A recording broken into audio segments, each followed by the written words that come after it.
All right, everybody, welcome back to the Cabral Concept. This is our Friday review, our end cap show of the week before, of course, every single weekend we get to your questions, our community questions with the Cabral House Calls.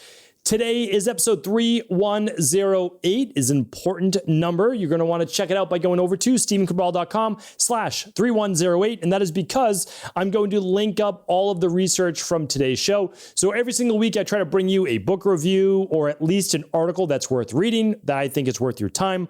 I'm going to bring you a product review every single week, and then I'm going to bring you 2 research studies that I read through. I basically sift through what's important and then share that with you because I know that it's going to be important for you, a loved one, or maybe if you're a practitioner, for a client in your practice. So without further ado, let's dive into the show. First things first, we always recap the week. If you haven't been a part of the Cabral Concept before, I love to be able to take you through a new podcast each and every day. They're only about 15 minutes long, and that is because it's easier to assimilate information, especially when it's new, in bite-sized chunks and then be able to build off of it. So all the previous 3,107 podcasts are at StephenCabral.com/podcasts. Feel free to search them. Feel free to go back and listen from the beginning. However you want to do it, the information is there. All right, but this week on the show, episode 3104 was how to build confidence even in the face of multiple setbacks. So this is an important show. Not all of us are perfect. I'm not perfect. I haven't met anybody who is. And because of that, I want you to understand is that you're going to make a lot of mistakes in life. How you can actually use that to build confidence. That's 3104. 3105 was how to eliminate hormonal bloating. Definitely check out that show. Wednesday's show was do vegetarian diets work better for weight loss? I share with you some research on that. Again, I'm here to be the messenger. I want to share that research with you. And then yesterday's show was a disease that 1 out of 4 adults will inevitably get.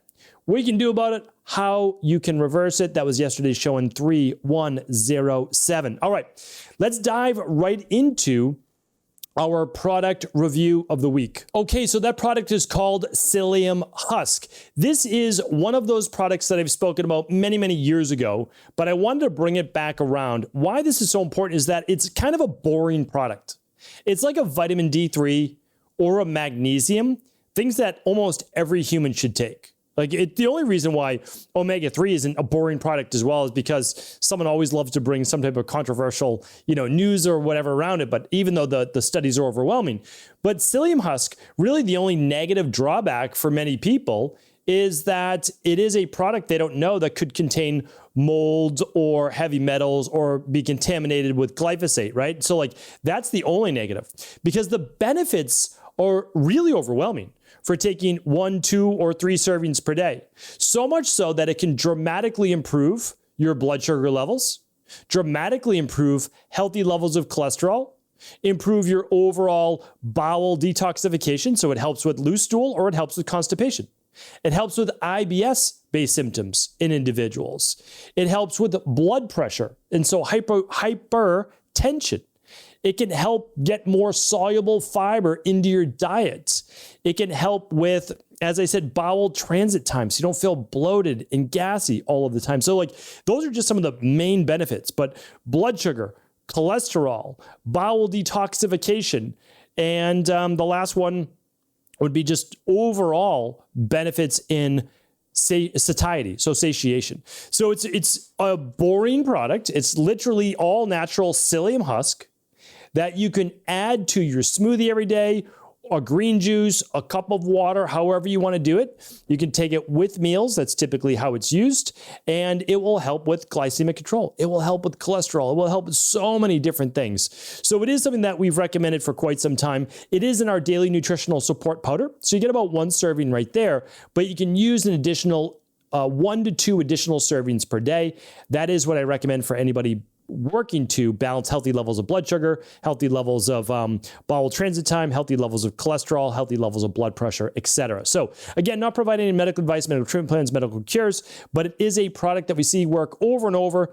It is, again, super boring like vitamin D3, but it's one of those things that most people could benefit from. So just wanted to share that with you. If you want to go with a trusted brand that does third-party testing for heavy metals, that also does third-party testing for glyphosate, I can't recommend heading over to see all of the different products we use in my natural health-based practice. All over the world, we ship to 27 different countries, and that's at stephencabral.com/shop. You can just type in Psyllium Husk, which, by the way, Psyllium is spelled P-S-Y-L-L-I-U-M.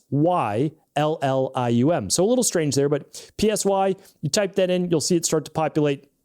It is an amazing product, a boring product, but it does what it says it's going to, and it is inexpensive. Most people could greatly benefit from it.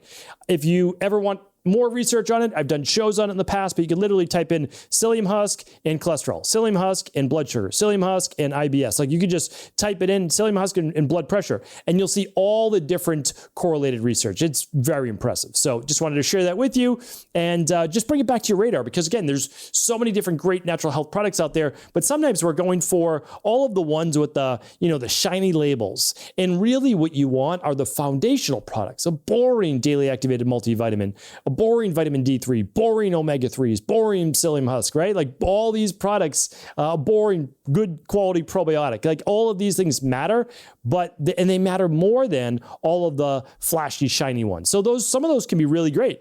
But really what you want to do is take care of the foundational support first. All right, so I wanted to share that with you. Next up, instead of a book this week, I've got an 8-page article. So not too long. I printed it out for you as a PDF, and this is from the Washington Post. Now, keep in mind, I don't read any newspapers. So just to let you know that, someone sent it to me and they said, hey, did you know that cancer is going to be able to be detected with a simple blood test? And I said, and I'm joking with them, I said, you don't say. What blood test is that? And they start going through this whole thing. They're a very, very intelligent person. So it was great. And I was like, and they started to go through like, I don't remember the name of the test. I'm like, could it be the Grail Test by Gallery? And they're like, yeah, I think that was it.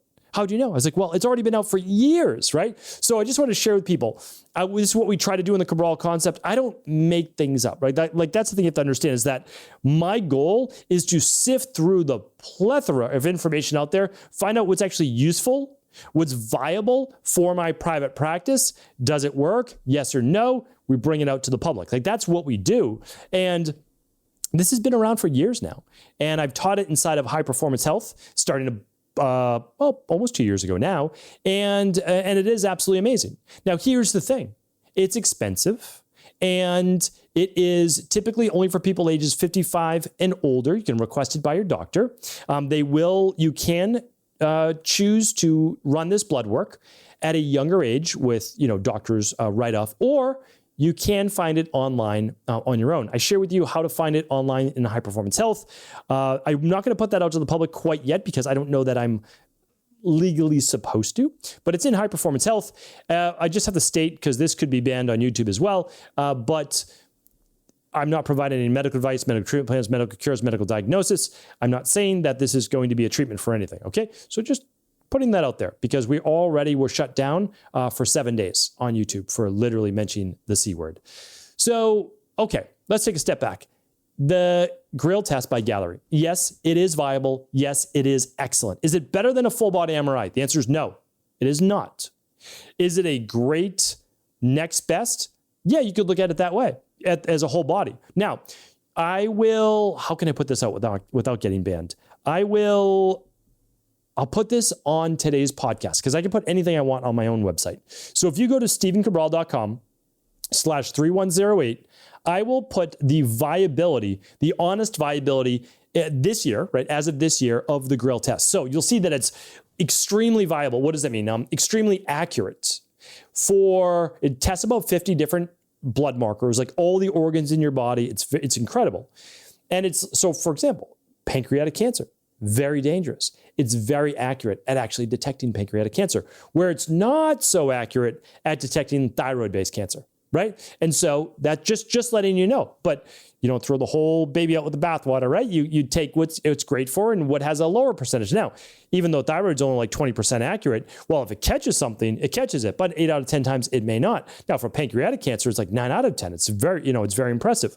But at the same time, that's why the full body MRI is just it's just more accurate because it's actually scanning your whole body. And someone asked me like, well, a friend of mine said it's not good because you need to use contrast, and contrast has radioactive dye in it. You don't have to do a contrast MRI. And actually, I'm not recommending that. I'm recommending a non-contrast MRI. And if you come to the Reimagined Health Summit, there's actually 4 locations all around the Reimagined Health Summit this year, and we're going to be able to point you to that for the least expensive price you could possibly get a full body MRI.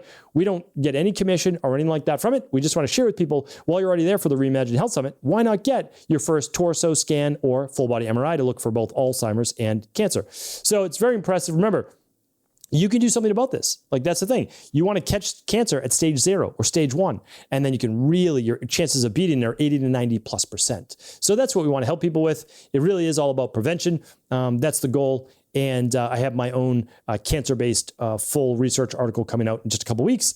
I won't really be able to share that too much, but I'll point you to the page on the website, and then you'll be able to see everything there is there. So hope to have that out in about 2 weeks' time, if not already as this is published. All right. All right. So I'm going to link this up to you as a PDF. It talks all about the Grail and gallery-based test, and it gives you both sides. You know, it basically says it's really amazing. It's helped a lot of people. Is it really ready for prime time yet? Well, you know, some things are super accurate and some aren't. Just what I shared with you. But if you want to go in depth, and I would say it's unbiased, like you can take a look at it there. Okay. So as I said, everything will be at stephencabral.com/3108.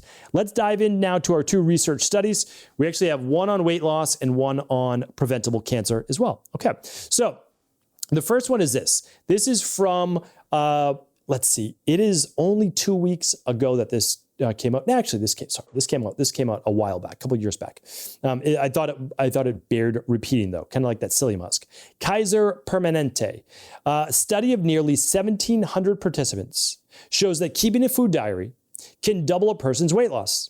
The study found that the best predictors of weight loss were how frequently food diaries were kept and how many support sessions the participants attended. Those who kept daily food records lost twice as much weight as those who kept no records. It goes on to say, the more food records people kept, the more weight they lost, which was from the head researcher. It seems the simple act of writing down what you eat encourages people to consume fewer calories. Okay, I'm going to keep it at that. I'm going to talk about 2 parts of this, the amount of weight they actually lost and the doubling of the weight loss. Okay, so basically here's what people did. They kept a journal. They wrote down their meals as they were eating them. This did 2 things, okay? It did 2 things, and it only works, because I've done this in private practice now for over 20 years. It only works if you're doing it at the time of writing it down. It does not work if you do it at the end of the day, because then people shy away from everything that they ate. So here's why it works, truly. Again, they did a study of 1,700 people. I agree with their research, no doubt about it. We've worked with well over 250,000 people, 250,000 plus people. And I would say that at least 60% of those people wanted weight loss. Okay, so we ask that people do it for at least the first 3 weeks. That's what we ask. And it does work. There's no doubt about it. Here's why it works, though. 2 reasons. One, you write everything down, salad dressings, everything, and you realize, wow, look at all these calories I'm eating. A lot of them empty calories, right? Nobody's worried about eating too much lettuce. But most people don't measure their salad dressing if they put salad dressing on, right? And so you just liberally pour it on, and then you look in the back, you're like, whoa, 3 tablespoons is 360 calories. That's more than my whole salad. So people then start to become more aware. So it's educational, and it stops them from basically overeating on the calories. Now, here's the second part, though, because, and they alluded to it, is it was how frequently it was kept and how many support sessions they did. Accountability is the second part. And you might say, well, what's a food journal have to do with accountability? You are holding yourself accountable when others are not there. That's what it's all about. So accountability is huge in not only weight loss, but wellness. Are you eating the right foods? Are you taking your supplements? Are you doing your 10,000 steps? Like, a lot of this doesn't have to be hard. I'm going to be talking about this in the next study. But you have to do it. And I'm not saying that in a condescending way at all. Like, it's not always easy, because life gets in the way. Oh, I got to go pick up my kids. I got to go, help my elderly parents. I got to go all these different things, right? Like, There's a lot. I totally get it. But what happens is at the end of the day is still passed. And did you do the things that were going to keep you on track? Yes or no? So this is a great part. Like journaling is legit. Like it really does work, and I do recommend it. Now, here's the crazy thing though. After 6 months, the average weight loss was approximately 13 pounds. That's it. So it's not bad. It's not like I'm saying that's bad. If they lost 26 pounds, if they kept it going, which they didn't, by the way, it said that after 30 weeks, it's 26 pounds, which isn't bad. People should be able to lose double that. They really should, with nothing complicated, not even adding extra exercise in. So part of it is just that we're not giving people the proper diets and nutrition, and we're not asking them to just walk. Like not even real exercise. Like again, I'm a huge proponent of exercise, love exercise. I wish all people did it, for their health, not just body transformation, but for health. But if you just get someone just walking just a little bit or use an exercise bike if they're not able to walk, the weight loss should be 4 pounds a month times 6. 24 pounds should be the minimum weight loss in 6 months. It really should. 50 pounds is the minimum in a year. That's the minimum we would say is like, okay, yeah, we're on track with the plan. So just wanted to share that with you is that, unfortunately it was 13 pounds. It was double that from people who didn't keep a food journal, which is only a pound a month then. So either way, keep the food journal. But if you're following the right plan, like the 21-day functional medicine detox or the first 21 days of MedEvolve, or ideally 21 days of functional medicine detox, then 21 days of the MedEvolve over at Equilife, you're going to get much better results. You really will. You're going to get double those results. And we actually, we guarantee it. That's a little bit of a difference. But you can work with anyone. I just want you to know what is actually possible. Okay. Now, the next study is this. New study finds 40% of cancer cases and almost half of all deaths in the U.S. are linked to modifiable risk factors. So you're like, yeah, you might kind of already know that and think that. And I actually think it's way more than 40%, way more than 40%. But let's see what the study says. The study came out 7 days ago. That's it. From the American Cancer Society.